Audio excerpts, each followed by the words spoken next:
Well, this week is going to be a good example of what the rest couple of years are going to be like then. Basically. I mean, we have probably about 4 days off after I leave here today. And then we have about a week left of brush-ups, and then we start on June 2nd for 10 weeks. Prior to the first album being released and going huge, did the whole band realize the work ethic needed to pull this off?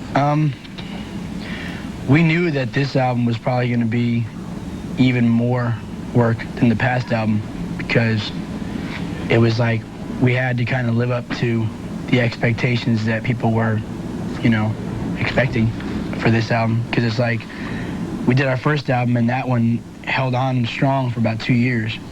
Or it's going on 2 years. It'll be 2 years in August.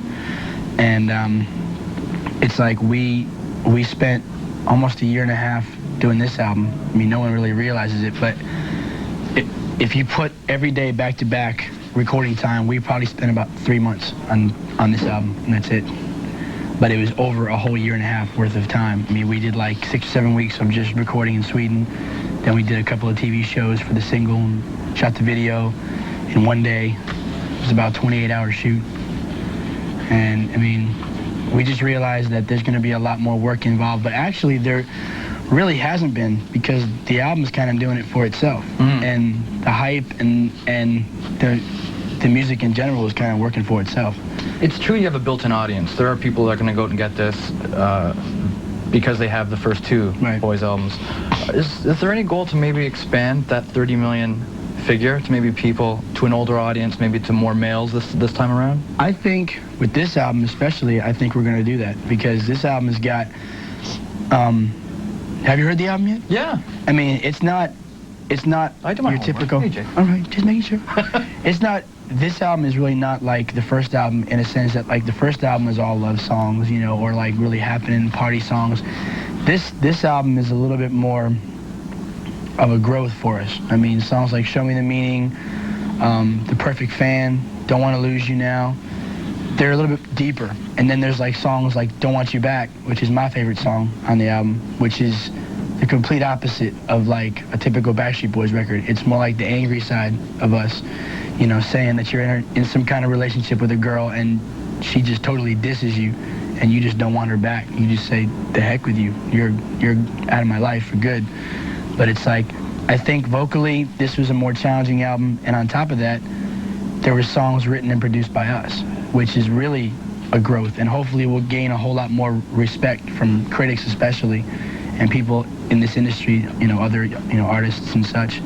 So I think this album will hopefully, knock on wood, will do better than the, you know, last two albums. I think it will. Even though Brian co-wrote Larger Than Life and Perfect Fan, I would imagine those are sentiments the whole band shares. Yeah, I mean, we all, like on It's Gotta Be You, Brian and I did pretty much most of the vocal arrangement on that song, and Brian co-wrote Larger Than Life, and he co-wrote I'll Be the One, and he wrote The Perfect Fan about a year and a half ago.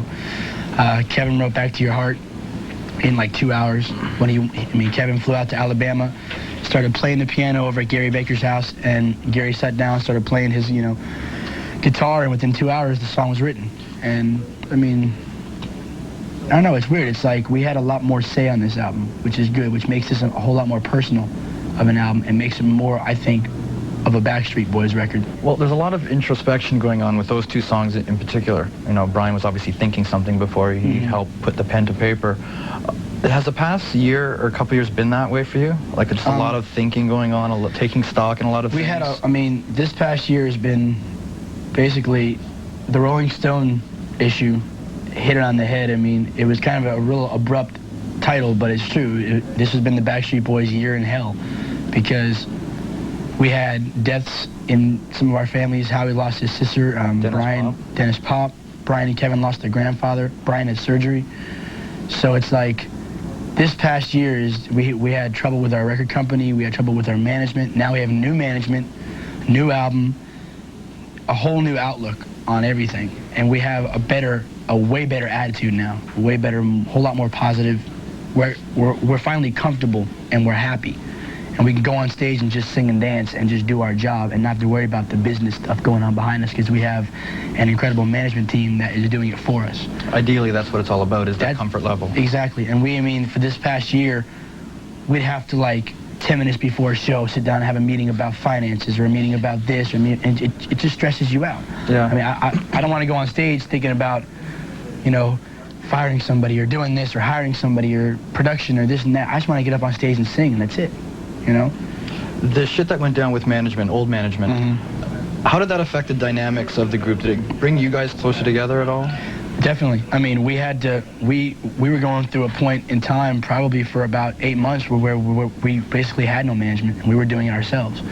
And I mean, it was difficult because we're not managers. I mean, we're artists. We have no clue what the hell we're doing, you know, when it comes to that, you know, promotion stuff, traveling, touring, booking shows, booking tickets. I mean, all these kind of things that is not really our job, you know. But we got through it. It was pretty rough, but we made it. And then we finally sat down in Las Vegas and met with, probably 10 to 15 management companies, just one after another.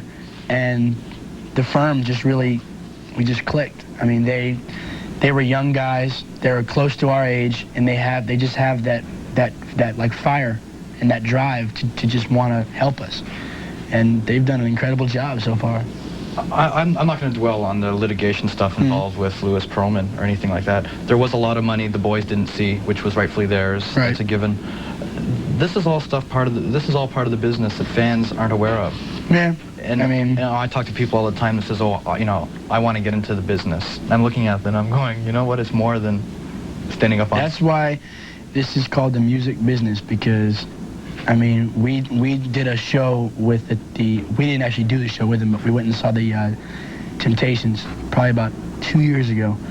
And all of us went backstage and we talked to a couple of the guys, and one of the guys turned to us and said, "You know what, you guys, I'm just going to give you a little bit of advice." He's like, you realize that this is called the music business. He's like, don't forget that while you're on stage doing your music, your business could be walking out the door behind you.